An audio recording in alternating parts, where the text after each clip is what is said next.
do try not to do that. So what are your plans for this weekend?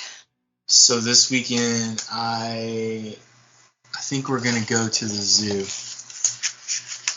with the family, because basically when you go into the zoo, it splits off to the left and to the right, and we can never get beyond the left side. So today you're gonna go on the right side. Different approach. We're taking the right side, and we are going to conquer. Your zoo must be bigger than mine. Must be.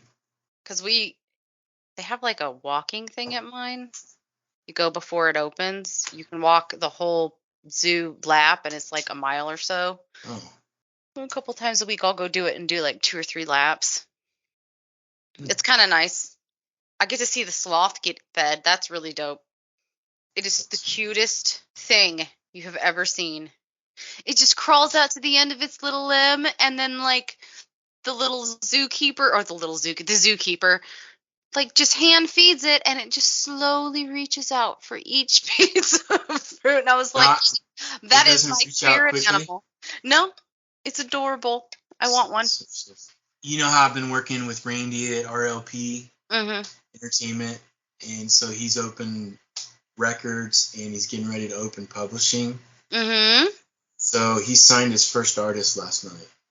Oh, nice. It was really cool to see that. I bet. Because I'd never seen that before, for me either. And it was just... for me either. It was a cool experience. So he's a kid. He's probably about 19. And Randy signed him to a 3-year deal, I think. So, pretty interesting. So it was just very cool to see, because I was the witness as they signed the contracts. That is cool. I had never experienced that before. I have, and then they kept my lyrics and never took me into the studio.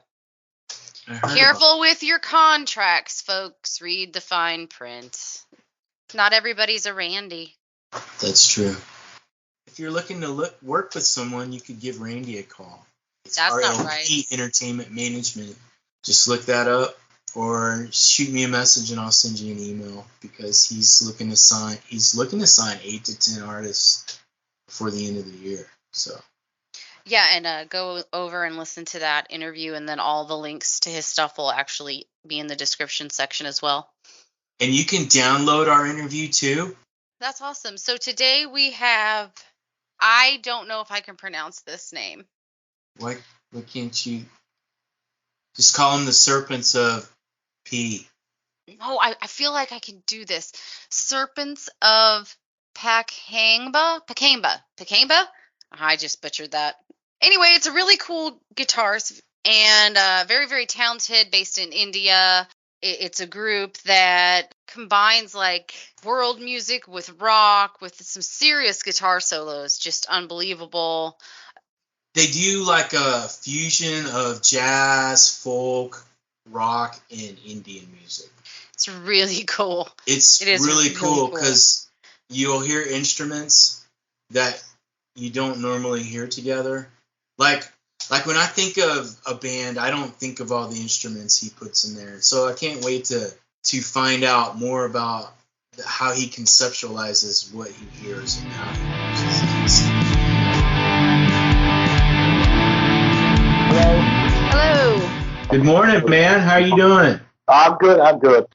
I can't pronounce the name of your band without sounding like I'm super duper white and American. How do you pronounce it? Okay, it's called Serpents of Pakhangba. Yeah, I wouldn't have got that. Well, it's nice to have you here. I know you've been having rough weather out there. Did you get hit with the storm you were talking about? Are you guys still okay? I see India is a very large country, so it's like I originally come from the northeast side of India. Over there, the situation was very bad. There were a lot of floods over there. There was so many loss of life and properties, and as usual, it happens every year. And the United States and India are no different. Both the countries go through the same issues. Mm-hmm. So I'm based in Bombay, which is like the other part of India. It's the financial capital of India, basically Bombay. So we hear this. It's been raining non-stop for the past few days, but it's okay. It's not that bad, like how Northeast is bad. Yeah, you guys aren't like losing power or flooding or anything. No, it's a big metropolitan, one of the top cities in India. So, well, that's good. You know, the one thing that I heard about India is that it's almost as big as Texas. Yeah, that's almost. Yes. Have you been to Texas?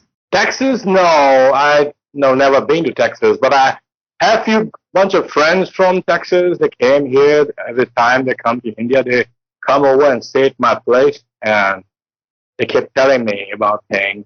Oh, just like I always ask one question. You're from Texas, buddy? Yeah. So you must be knowing Pantera. Oh, yeah.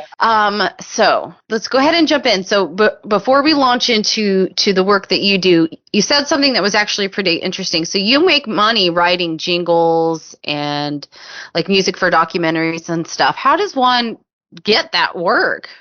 That's a nice question. Well, see, the thing is, when you work as a musician, there are many categories of musician. What kind of musician you want to become?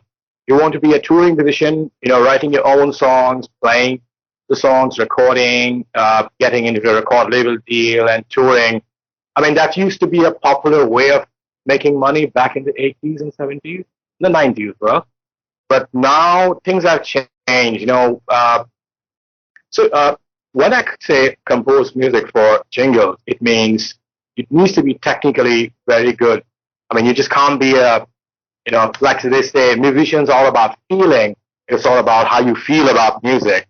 Well, if you wanted to get into advertisements and like completely money-making side of music, it's not just about heart and soul. It's also about being a little more intelligent. And the nature of, communicating with people and how to get work, it's more or less like a corporate industry, not much different. It's just that you're an artist who is also functioning as a corporate. So that's how you get the job. So do you do syncs for like Amazon, or who do you work for, like Netflix, or who all are you working for? Who you got big jobs with that you can tell us about? So I have this company called Pago Studios, and I started this company around 2017. So the idea was to it's like Uber services. You want to book a cab, whether in Texas or in New York or Los Angeles, you always use the same Uber app, and then you just book it like that. You want a cab, something similar. I've started with Pago Studios, where if you want music for a web series, for a documentary, or for an advertisement jingle, doesn't matter what I mean, you can connect with us. We have a specific team. We are like a team of 18 different sound engineers and designers, 26 music composers, and 10 music producers. So, oh wow! So you started your own company to do this? It's more or less like we hire. I mostly do the job of an HR person over here. So I do the music supervision, and I take care of the main project. I mean, I take the projects from meetings, and I ask them, what is your requirement? Like, there are specific requirements. Do you want a music track of 1 minute, of 30 seconds, of 10 seconds? How many versions of this track do you want? And for how long are you going to have the copyright for these songs? So all these things we get from agents, different agents, production houses and agencies who deal with these Netflix and Amazon Prime kind of clients. We don't deal with them directly. We go through the agent. So it sounds like you're a project manager. Is that an accurate statement? Right. Exactly. There we go. Okay. Do you have an engineering degree too? I was supposed to become a doctor. My brother is an engineer. He runs he works in a company. So you were supposed to become a doctor and you became a guitar player instead. Music has always been like that. Yeah, I was supposed to become a doctor, but then I ran away from the medical institute. I got into fights with the seniors who were dragging me, and I got them drunk and beat the shit out of them and everything. class coming up, I just ran away from the medical school. And a bunch of my friends, they called and asked, hey, you know what, we formed a thrash metal band. We need a drummer. And I was like hardly 18 years old at that time. He says, okay. And these guys used to jam with my brother. He says, it sounds like fun. Anyway, I was planning to run away from the city. So would you like to come to this city and join us? We have a bunch of shows and we have to play some covers and some originals. So yeah, that's how sudden jump from being a medical student to a thrash metal drummer. So do you play like every instrument in your songs? I play the drums, I play the keys, I play the guitar, the bass, and vocal melody composition. I also do sing. So these are important. It's like if you want to handle a team, like that's what my father taught me when I was a kid. If you want to be a good leader, a good team leader, the first thing that you should know that if you have 5 people in your team and 5 people of different sets of skills, the first thing you should know, you should have the skills of all these 5 people by yourself. In case in emergency somebody fails, you should be able to take it from there by yourself. So that was the only goal for me before forming any kind of band. I wanted to learn deeply about guitars. I wanted to learn about the drums, the keys, everything. And I think that was the whole plan, that if I'm working as a band with a bunch of guys, then I should know exactly what's going on and what exactly are they saying. Like emotionally, technologically, technically, I should know what is happening in the band. That's the only reason I became a multi-instrumentalist. Wow. So do you have to be good at every instrument, or do you just have to know how to play? It entirely depends on you. How much time do you give it to yourself? I mean, in my case, I started playing. My first instrument is drums. I started playing drums when I was 6 years old. And I come from a musician's family, like from my mom's family. Isn't your mom a singer? Yeah, she's a singer, that's right. She's also an Indian classical dancer, although she stopped doing that. So my mom's families, everyone are like musicians, they're known musicians. Like my grandma was a classical pianist, and all my uncles from my mother's family are like into flamenco, jazz, blues, and rock and roll and stuff like that. They used to teach the kids in the house. So that's where I discovered music, and the music was always been there. From the school, I just go to my grandma's house and, listen to that first 2 years. I was only paying attention to listening to music. Like I found a sweet spot in the house. That was a big house, like very big house. So I found a sweet spot where I could hear one of my uncles playing flamenco guitar. In another room, another uncle of mine is playing the percussions, and there's another room where my grandma is playing the piano. 3 people, 4 people playing different chords, different things all together. But I found a space where they all sound very weird to my ears, and it sounded like, wow, what the hell is this? It sounds atonal. It sounds doesn't sound like music to musicians, more like noise. But I really loved what I heard at that point of time. So my grandma was paying attention to me, and she called me, "What are you doing standing over there?" I said, "I could hear you, all of you guys at this spot. And it sounds very strange, something I've never heard before." My grandma said, "You're hearing a lot of noise." I said, "That's not noise. It sounds like something I've heard before, but I can't explain." At that time, she told me that, "Okay, let me take you to the room and pick up one instrument." So I choose the drums. I've always been a competitive kid since I was in the school, and learning something halfway was not my thing. If I learn something, I make sure I become a master of it, and it's for my own satisfaction. The competition was within me. If I can push myself to learn it properly instead of just learning for the sake of being a composer. What's your favorite instrument? Can you pick one? One that you like the most? It's always the drums. It's always the drums. What about the drums do you like so much? Eating them. Shut up, Brent. Eating them? Yeah, you can say that. No, the thing is, guitar. I'm outnumbered. I see how it is. If you pay attention, rock guitar players or any kind of guitar players are known for being lazy in nature. But if you look at drummers, the drummers are not lazy at all. They are always, full of pure adrenaline. And that's, I think, when I was hanging out with guitar players, when I was jamming with bands, and when I paid attention to the guitar players, I was looking at them, the way they function. I was like, no, dude, I don't want to be like that. No. So when I play the drums, it's kind of an exercise. You sweat a lot. You're giving a lot of control. You can, the sounds of the drums and rhythm. Rhythm is very important in life, and considering the fact that I'm an Indian, and in our traditional music, drums plays a very important role. For me, it's pretty much the same thing. It's like, dancing to your own beat. So that's the reason drums is always my favorite instrument. And guitar comes later. So are you saying you do not play drums like Charlie Watts of the Rolling Stones? If you ask me to play like AC/DC, Back in Black, and Painkiller by Judas Priest, I can play both. Because that was my exercise. That's what my dad, he had given me this task. That you have to learn Painkiller by Judas Priest and Back in Black by AC/DC. And I thought it's a piece of cake for me. But then the problem here was, if I play Painkiller, after that, when I try to play AC/DC Back in Black, automatically I want to play a lot of notes. And my dad keeps telling me, control your emotions. That's where you become the best musician.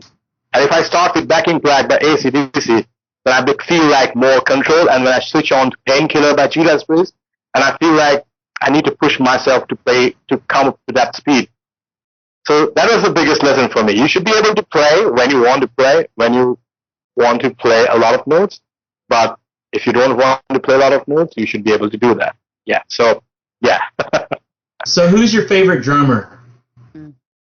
Wow. That's interesting question. And you have to pick one. I would say Virgil Donati from Planet X.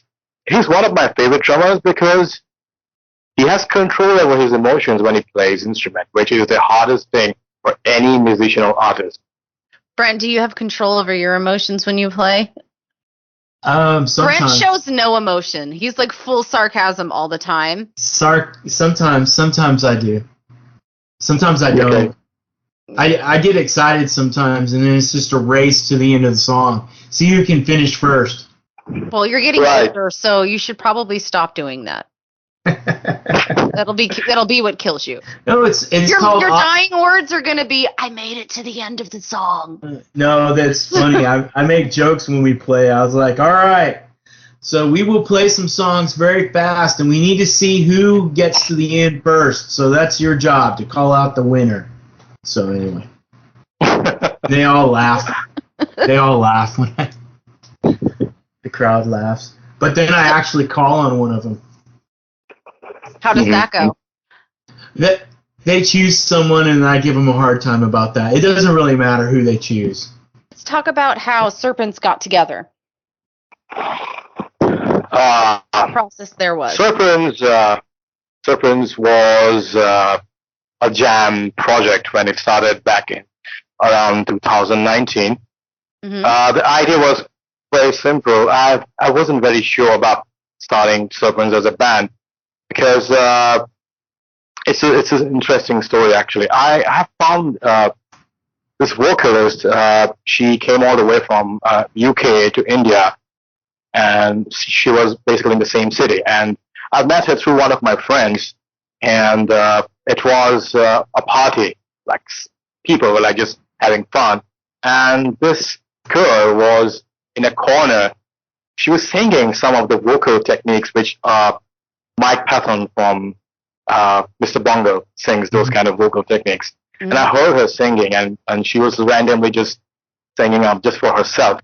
And I paid attention. I just went closer to her and asked her, wait a minute, are you a vocalist? And she said, yeah, I am. Do you know what vocal techniques you're singing right now? Like she was doing a lot of inner throat technique, the inhales like so all these kind of techniques I've heard from a woman doing that. So that was a surprise for me. And I just asked her, what are you doing tomorrow? She said, I'm not available for date. No. What about the band rehearsal? You're like, no, what about rehearsal? Yeah. Yeah, not a date. So she was going through a heartbreak. That's why she came from UK to India. And she was half Indian, half British.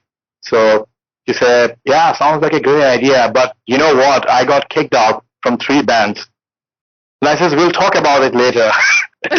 So basically the funniest thing in that story, other than her going, I don't want to date you, is the part when you go, Mike Patton of Mr. Bungle. Yeah. He's also with Faith No More. He was the vocalist of Faith No More. That's so funny. That's right. That song. He was also with Tomahawk as well. Yeah. That's how you say. Yeah. Fantomas. So back to practice. Your practice space or your... So I called a few other musicians, and this another friend of mine, his name is Fidel Delay Murillo, and he was really with Terry Bozzio. So he learned a lot of techniques from Terry Bozzio, Frank Zappa's ex-drummer. So he basically said, that's how Fidel speaks, like, bro, I'm totally on for this. You tell me, when do you want to come? I says, we are doing the jam tomorrow. Oh, that's great. Means I have to catch a flight. I'll come tomorrow and I'll do the jam. Which songs? I says, there's no song. We just don't know what to play.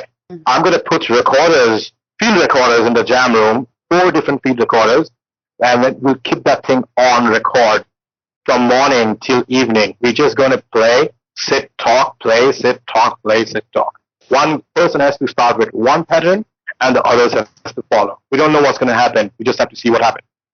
So that time, this girl, she was there, and she was quite nervous, but I told her, you just be open and sing. Don't think about anything else. Just sing.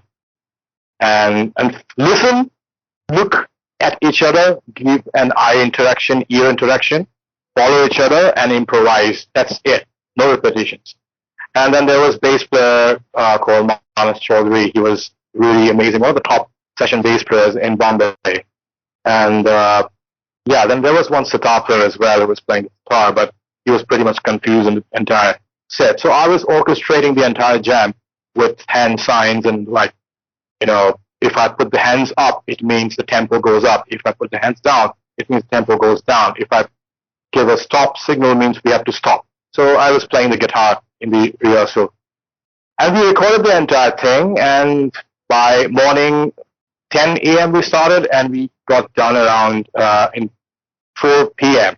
So that's a shitload of audio footage. And then I told these guys, let's take a break for 1 day, and we'll get back right after 2 days. So they said, okay, fine. Then I heard the entire recording, and I was like, holy shit, that's what happens when it's like an experiment where you got some good results, you got some bad results. Like there were some few sections where like, okay, this is very bad. This is sounding very bad. Okay, this section is sounding great. But that concept, that thought itself gave me an idea that, okay, we should start a band like this. And that was the first idea that we came up with. And because I also wanted to include a lot of folk music from my tribal influences, that's where the name came from, Serpents of Pakhangba. And that's how we started doing serious jams. And we recorded the entire band in the studio. So that was our first EP that we released in 2019. There was only 2 songs. And they just happened. They weren't even... Yeah, but, musicians are known for being... known for having mood swings, right? Overly emotional people doesn't have control over emotions. Yeah. Unfortunately, that's how most artists are like. So it was... And you can't put extremely talented musicians like in one band lineup. That was like putting up different chemicals into one, and you watch the explosion happen at times.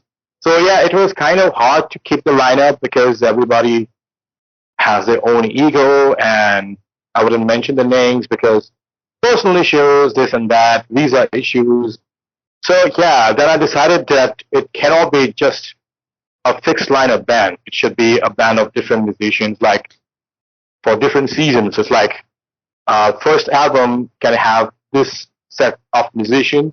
The second album can have different set of musicians because so they're like rotating. Yeah, I was like reading about Testament's history and then that Chuck Schuldiner history. If you go at Death's history, and the lineup keeps changing in every album. And fortunately, I got in touch with somebody who's very close to Chuck and Paul from Cynic. If you remember, Jason Gobel, ex-guitarist of Cynic, was in India, and he was my guest for a few days. And I asked him, how did you guys manage to start Cynic and how that was functioning back in those days? So he gave me a lot of good thoughts and good ideas, like, if you're an experimental composer, if you want to work, if your priority is the band and the songwriting and the tour, then sometimes it's not possible to stick to just one lineup because, let's be very frank, we're living in a very complicated world now. We have seen pandemics, and the pandemics has pretty much destroyed the mental health of many creative and artistic people. So keeping all these things in our mind, Serpents became a band with not exactly a band, it's like a community. Whoever is available, whoever wants to come play songs with us, they're all ready. They can feel free to join the band at any time. And if, say, drummer A is not available to tour with us, I'll get drummer B, who's also going to be a part of the songwriting. So that's what Serpents is now. So basically, you're saying that because of the music you play, you like to use a bunch of different artists. So my question is when you're in the studio, do you use that same philosophy of pulling in different artists based off of the song you're doing? Yeah, pretty much. Yeah, that's right. Serpents of Pakhangba has different styles of songs. Some songs are like very simple, tribalistic chanting songs, like it's just one part going on, one thing going on for the next 6 minutes or 5 minutes.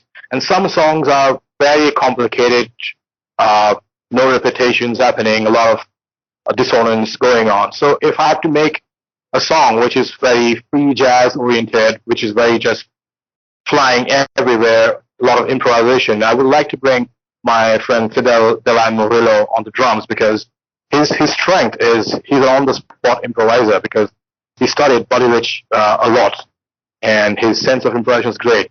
Now, if I have to work on a song which is more like a folk death metal song, where the things are more planned structure but not improvisation, then I would really like to get a drummer on the board who knows how to play with quick tracks and who knows how to come prepare, learning the start notations and come prepare in the studio, and then I record him in that manner. So yeah, it depends on the songwriting and then whoever is involved. And if nobody is involved, then it's me playing the drums, me playing the guitars, me playing everything. Basically, the show should not stop at all. Cool. That is very cool. You're very technical. When I was listening to your stuff, the thing I really liked about it were the songs when you fused tribal stuff with jazz, and then you had some like almost a death metal thing going on in there too. It was really heavy. I thought, and I can't remember what the name of the song was. There was one in specific that I kept listening to because I thought it was really good. But you do a good job of not only mixing the genres, but bringing in the different instruments. Because some of your songs, you don't have typical instruments. I mean, you have the drums, you have the bass, the guitar, but then you'll bring in something that sounds like a sitar. Or even one song, it sounded like, the thing that the Australians play when they blow into it and it makes a sound? That's right. You're talking about didgeridoo. That's what exactly. Those are cool. Yeah. That's what we used. That's what you heard in the song. I was wondering. Nailed it, Brent. So the one which you heard in the song, it's an advanced version of didgeridoo. It's called didgeridoo, which is like made of PVC. So it allows you to change the pitch of the instrument. So didgeridoo has one note, right? So didgeridoo, if you go through the Google search, it allows you to change the pitch when you play it. Is it because you can change the length of it? That's right. It's like smaller pipe, longer pipe, smaller pipe, longer pipe. Almost like a trombone kind of thing, right? Right. Yeah. That's what she said. You're such a pervert. I'm sorry, y'all made that easy. And you're like bigger or small. Oh, go ahead. That's what I think is so cool about your music was when I was listening to it, I wasn't just hearing the standard quartet. You know what I'm saying? When I was listening to, and even your live stuff, you had a bunch of different percussion instruments that wouldn't be necessarily grouped in the same songs. Like Santana has a particular percussion type. You know who Santana is, right? Yeah. But if I think if you were to play a Santana song, I would probably hear another type of drum to accentuate the congas or something like that. That's what I think is cool about when you create stuff, because you're just like, okay, here's the rule book, fuck it. And you throw the rule book away and you just go for it. And I love that about what you do. Yeah. Thank you very much. That is so nice of you. You paid attention. And your vocalists man, are very good. They're just not, they're like top notch, man. And the fact that you found that one vocalist at a party after you beat up the seniors is amazing. That sounds so wrong. There was 3 vocalists, by the way. Yeah, I know you use multiple vocalists because I can hear but all of them are good. All of them they're like, all badass. I mean, they are definitely. I'm learning so much from these guys. It's amazing. Do you do any singing too? I do a little bit, but not much as a composer. Because I don't want to do everything in the band. It looks bad. I would also like to bring one more point over here. When I choose to work with musicians, preferably I look for musicians who can play more than one instrument. So, like say, Fidel de Murillo. That's how I have to pronounce his name. Tough for me. Anyway, so Fidel is not just like an amazing drummer, but he's also a very kick-ass bass player. Plays a lot of jazz funk, and he's also a very good guitar player.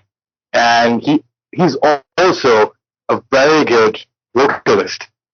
So what happens when you bring musicians who plays more than one instrument and also has some kind of a multi-instrumentalist nature in them is it's easy to have a chemistry in the jam room. Like if I have to tell Fidel in the jam room that, bro, you need to bring down the tempo. You can make the blast beat, turn the blast beat up to 300 BPM, but the riff I'm playing, it will sound like shit if I play at 300 BPM. Does it make sense? And he says, yeah, but you can play the same riff in tapping. Why do you want to play in a staccato? That's a great idea. Yeah, that's what I was thinking. Why do you have to play staccato? You can play it on tapping, and it would sound great. And that's where the guitar player mind came, right? So that helps in the jam. That's cool. That's very cool. So you do live studio recordings, and then you also do the more traditional studio recordings where you do a multi-track. I mean, multi-track, one at a time. That's right. Build the song. So you do it both ways. That's cool. That's very cool. Let's talk about one of the songs you sent me. Let's talk about, you titled it in the theme cover. The titles... SG theme is basically, you guys must have heard about the Squid Games that came back. So Squid Games they had a soundtrack theme, and it's called Way Back Then, which is like so that's the melody, right? So It was kind of strange because I wasn't planning to make a folk metal version of that melody. The founder member of No Binary Records, we are signed under them, and the CEO of the record label, Kaushik, he's a good friend of mine. So we were talking about bands. We were talking about what kind of new bands are coming up, and all of a sudden he brought this topic. Hey, did you watch Squid Games? And it was, yeah, just little bit. I was thinking that track, the soundtrack they have, which is very like a tribal, Korean tribal soundtrack. Mm-hmm. Somebody could make a metal version of that. I said, oh, sounds like a good idea. And that's what exactly you heard. That's what you did.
And the other song is called The Silence of Day. The Silence of Day was actually, the film was it was actually a soundtrack. It's like the band Serpents of Pakhangba composed the soundtrack for a short film. And the film itself is called The Silence of Day, which is still up there on YouTube, on No Binary Records YouTube channel. So the filmmaker, Niranjan, he contacted me sometime back in 2018, and he basically said, how about we do a collaboration? I have made a film which is like a surreal experimental film, which talks about what's going to happen in the future to the things which are happening right now between us, like science and human condition, biological condition. It's like a futuristic thing. So he said, if you want to compose a song for that.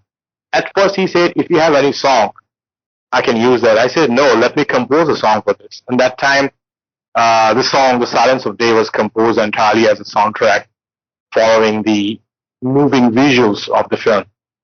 Is the film called The Silence of Day? Yeah. And the track was okay. called The Silence of Day.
So why don't you tell us a little bit about Non-Binary Records that you're signed with?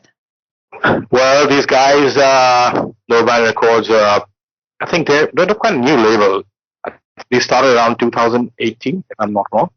The guys from this record label contacted me sometime back in 2020, and they said, we just heard the first album that you guys have released, and we really want to sign you guys up. And if you're up for it, if you want to release new songs, we can talk about it. So I said, fine, who the hell asked an avant-garde metal band to get signed up in these days? You're like, yes. Yeah. I said, yes. Yeah, the answer is yes. And then, yeah, and I asked him, and the CEO of Non-Binary Records, I know him since 10 years, actually, and he was one of my fans from my other band, Amok Symphony. At the time, he was a student, and he used to organize a lot of concerts and shows for independent bands, and he used to manage some really great bands back then. And he's also a lawyer, so I definitely need somebody who can help me with the legal matters with the band and everything which is related to the legal things. And these guys are quite smart and updated. They come up with some revolutionary ideas regarding promotions and how to work on it. Like I said, they are music lovers, but also they use a lot of ethics. They study, they research a lot. And I like to work. I like to be in a company where people keep learning, keep exploring new things, instead of doing the same old thing over and over again. And working with them and learning with them is still now it's a great experience. And they had massive supporter for our band, Serpents of Pakhangba. So I discuss a lot of things, not just about legal matters or something like that. I'm one of those musicians who I share the songs with them and ask them, what do you think about this song? They never say it's a good song or a bad song. They never speak like that. And I ask him, I need logical reviews on the song. So Kaushik is the founder member of the record label. He comes up with things like, sir, song sounds great. I have one small pointer for you. Like what? The song should start, the chorus part should start immediately after 10 seconds. People are lazier these days. They have a habit of skipping song. So we should start the song a little early. But how? Why? What would happen if you do that? That will get you more plays. That's nice. It's nice to have that feed, that backup. So sometimes you just start with the chorus. Yeah. Sometimes just bang. You don't need an intro. Like how we had intros back in in the 80s. Judas Priest used to have interesting intros. And then sometimes we do need intros, yes, but sometimes we don't need intros. It's just that it needs a little more research. What exactly are we doing? What's cool is you can go into the studio and record it with the chorus at the beginning, but then when you play it live, you can draw out how you actually wanted to play it. And people will know it's coming and they'll get excited. So that's the cool part about being able to go in the studio and be able to play live. I follow you on Facebook and you give a lot of advice and feedback and education from a producer's standpoint to other musicians. What advice would you give a young songwriter right now? My advice would be quite simple. If you want to write your own songs, if you want to perform your own songs, and to an audience, and if you want to become popular, then never quit your job. Is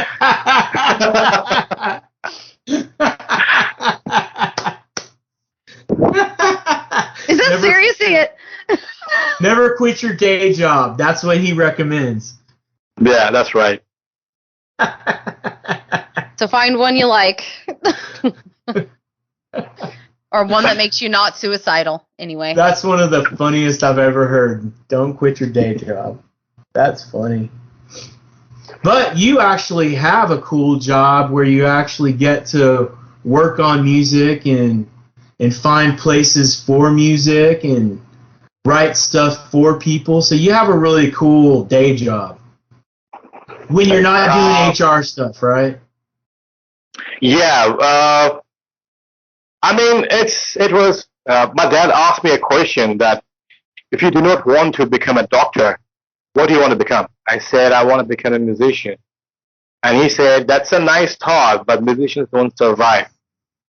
No, we don't. So then I asked him, what am I supposed to do?